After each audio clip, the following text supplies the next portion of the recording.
did not suffer and die to give me an education to slight, oppress, or discourage my people. Because whatsoever education I acquired out of their sacrifice of over 300 years, I shall use for the salvation of the 400 million black people of the world. And the day when I forsake my people, may God Almighty say there shall be no more life for you.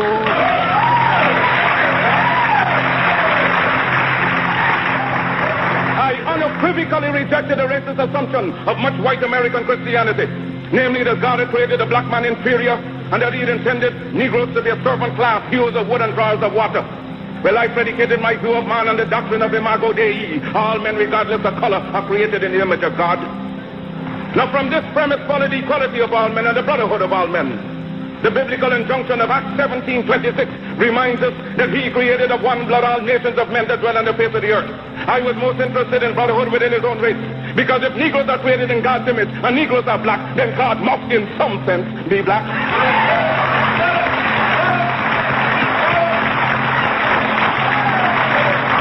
If the white man has the idea of a white God, let him worship his God as he desires. We have found a new ideal, because whilst our God has no color, and yet it is human to see everything through one's own spectacles, and since the white people have seen their God through their white spectacles, we have only now started to see our God through our own spectacles. But we believe in the God of Ethiopia, the everlasting God, God of Father, God of Son, God of Holy Ghost, the one God of all ages. That is the God in whom we believe, but we shall worship him through the spectacles of Ethiopia. For 250 years, we have struggled under the burden and rigors of slavery. We were maimed, we were brutalized, we were ravaged in every way. We are men. We have hopes, we have passions, we have feelings, we have desires just like any other race.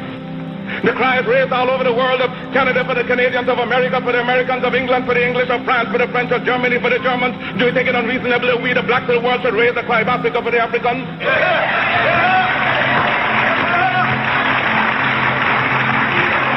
The Negro is a man. We represent the new Negro. His back is not yet against the wall. We do not want his back against the wall because that would be a peculiar and desperate position. We do not want him there. It is because of this that we are asking for fair compromise. Where the Belgians have control of the Belgian Congo, which they cannot use, they have not the resources to develop nor the intelligence. The French have more territory than they can develop. There are certain parts of Africa in which they cannot live at all. So it is for you to come together and give us a United States of Africa. Yes, sir. Yes, sir. We are not going to be a race without a country. God never intended it, and we are not going to abuse God's confidence in us as men. We are men, human beings, capable of the same acts as any other race, possessing under fair circumstances the same intelligence as any other race. Now Africa's been sleeping, not dead, only sleeping. Today Africa's walking around not only on our feet, but on our brains. You can enslave as was done for 300 years the bodies of men. You can shackle the hands of men. You can shackle the feet of men. You can imprison the bodies of men, but you cannot shackle or imprison the minds of men.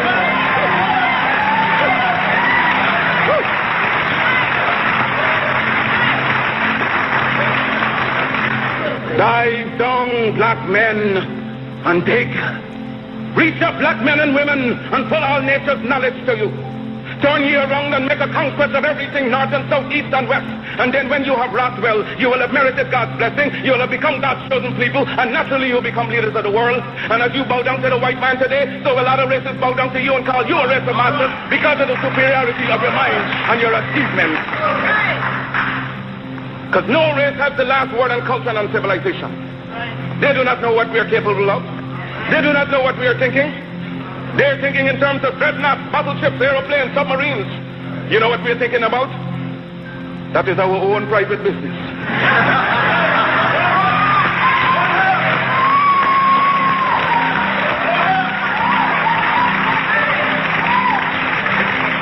So give us credit for being able to use our minds. And with people becoming conscious of themselves, determined to use their minds, you do not know to what extent they can go. Liberate the minds of men, and ultimately you will liberate the bodies of men. We love the white race, not for social fellowship, but for the common brotherhood of God intended we should live. What satisfaction can anyone get in being happy and see his brother wallowing in filth, dirt, and disease?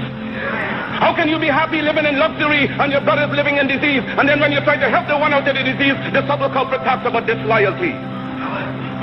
Black men of Carthage, black men of Ethiopia, of Timbuktu, of Alexandria gave the light of civilization to this world.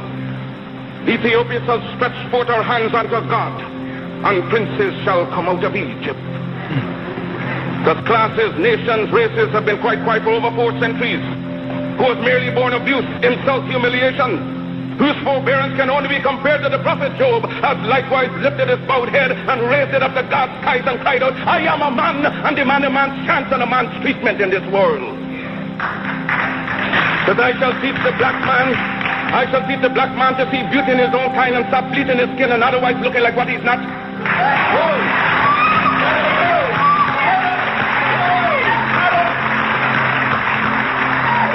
Back in the days of slavery, race mixture, miscegenation had occurred because the African woman had no protection from the slave master. Therefore, there is no need today for black people to themselves freely continue a practice that smacks so much of slavery. Our president said that the race problem will be solved through higher education, through better education, and black and white will come together, that they will never happen until Africa is redeemed. Because if those who like W.E.B. Du Bois believe that the race problem will be solved in America through higher education, they will walk between now and eternity and never see the problem solved.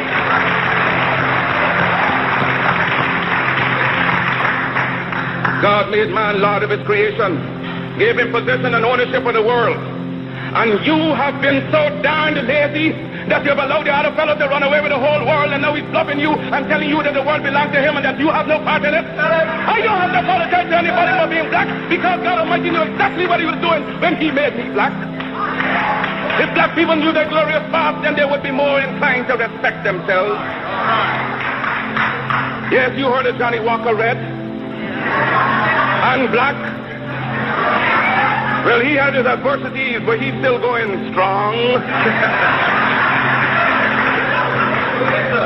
Well, I intend with your help and God's grace to continue, because my work has only just begun. And future generations shall have in their hands the guide by which they shall know the sins of the 20th century.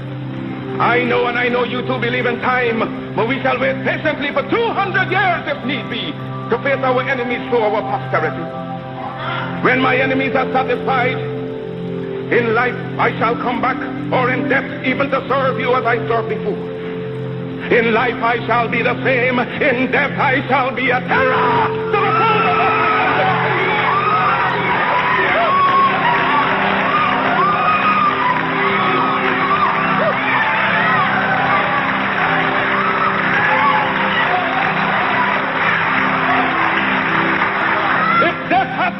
Then count on me to be the real Marcus Garvey I would like to be. If I may come in an earthquake or a plague or a pestilence or as God would have me, then be assured that I shall never desert you and make your enemies triumph over you.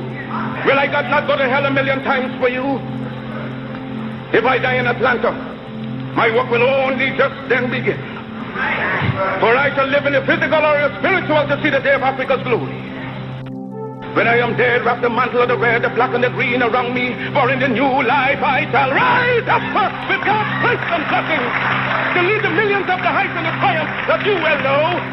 Look for me in a world when there is storm. Look for me all around you. For with God's grace I shall come back with countless millions of black men and women who have died in America, those who have died in the West Indies, and those who have died in Africa to aid you in the fight for liberty, freedom, and life.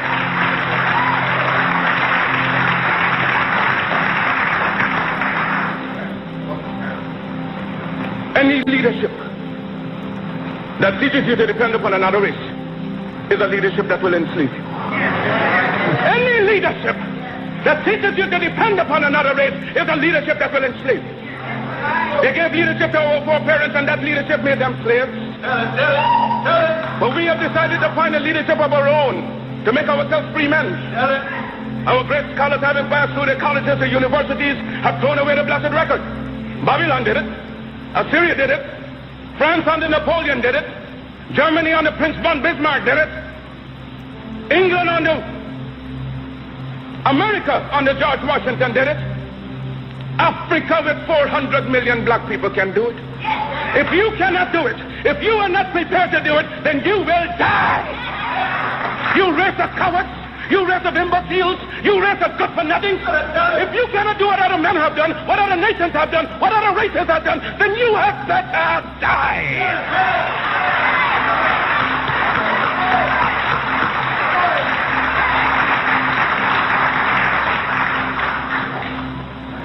Can we do it? We can do it. We shall do it. We have prayed to God for vision and for leadership. And He has given us a universal vision. A vision that will not limit our possibilities to America. A vision that will not limit our possibilities to the West Indies, but a vision that said it must be a free and redeemed Africa. Christ the crucified, Christ the despised. We appeal to you for help, for succor, for leadership. When you endeavor to carry your burden up the heights of Calvary, when white men scorned you, when white men scorned you, when white men spat upon you, when white men pierced your side out of it blood and water gushed forth, it was a black man in the name of Simon the Syrian who took your cross and bore it up the heights of Calvary. And now that we are bearing our burden, it being so heavy, we just ask that you just help us on up the heights. Oh yes, the cause is grand, the cause is glory. Surely we shall not turn back. Oh, sail on, sail on, sail on, oh mighty ship of state, sail on until the flag of the red, the black and the green is perched upon the hills of Africa. Because the time has come for the black man to forget his hero worship of other races and to create and emulate heroes of his own. We must canonize our own saints, create our own martyrs, and elevate the positions of fame and honor black men and women who have made a distinct contribution to our racial history.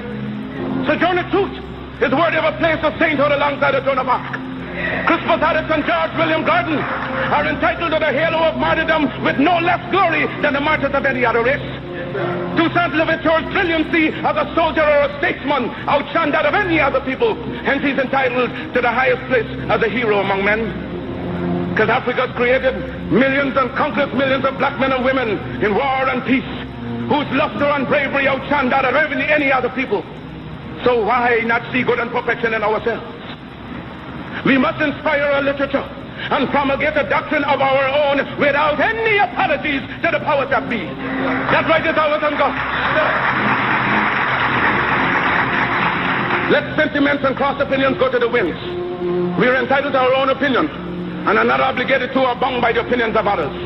If others laugh at you, return the laughter to them. If they mimic you, return the compliment with equal force.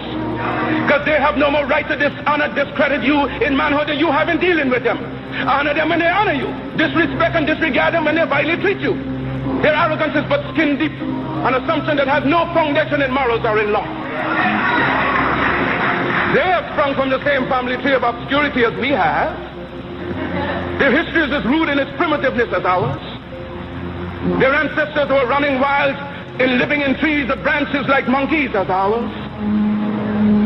They made human sacrifices, ate the flesh of their own dead and wild meat from beasts for centuries, even as they have accused us of doing. Their cannibalism is more prolonged than ours. When we were embracing the banks of the Nile, they were still drinking blood out of the skulls of their conquered dead. After our civilization had reached the noonday of progress, they were still living in holes with bats, rats, and other insects and animals. After we had already unfathomed the mystery of the stars and reduced the heavenly constellation to minute and regular calculus, there were still backwoodsmen living in ignorance and in blatant darkness.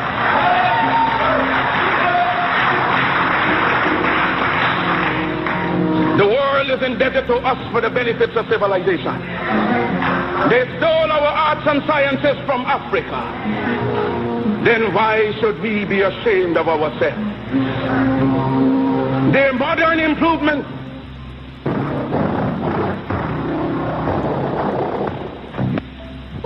to be reflected and resurrected by our generation and our posterity. Why should we be discouraged if somebody laughs at us today? Who's to tell what tomorrow will bring forth? Did they not laugh at Christ, Moses, Muhammad? Was there not a Carthage, Greece, and Rome? So we see and have changes every day. So pray, work, be steadfast, and be not dismayed. Because as the Jew is held together by his religion, the white race is by the assumption and the unwritten law of superiority, the Mongolian by the precious tie of blood, likewise the black man must unite in one grand racial hierarchy. Our union must know no clime, no nationality, but let us all hold together in every country and every clime, making a racial empire upon which the sun shall never set.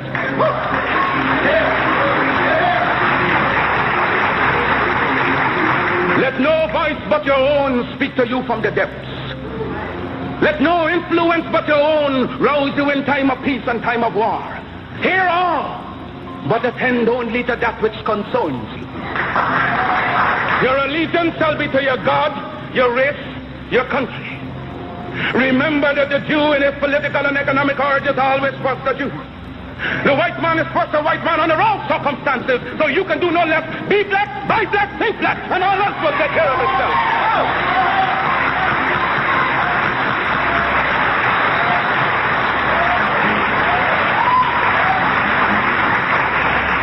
Let no one inoculate you with evil doctrines to suit his own conveniences.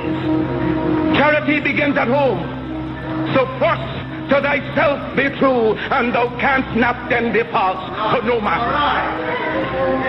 Because God and nature first made us what we are.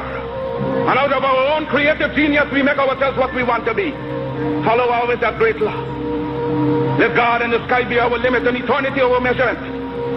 There is no height to which you cannot climb without the active intelligence of your own mind. Mind creates, and as much as we desire in nature, we can have through the creation of our own minds. And today, being scientifically the weaker race, you shall treat others only as they treat you. But in your homes and everywhere possible, you must teach the higher development of science to your children. And make sure that we have a race of scientists par excellence. For in religion and science lies our only hope to withstand the evil designs of modern materialism. Never forget your God. Remember that we live, work, and pray for a binding racial hierarchy, whose only natural, spiritual, and political limits shall be God and Africa at home and abroad. With God's dearest blessings, I leave you for a while. One love. Brothers and sisters, Marcus, Mosiah,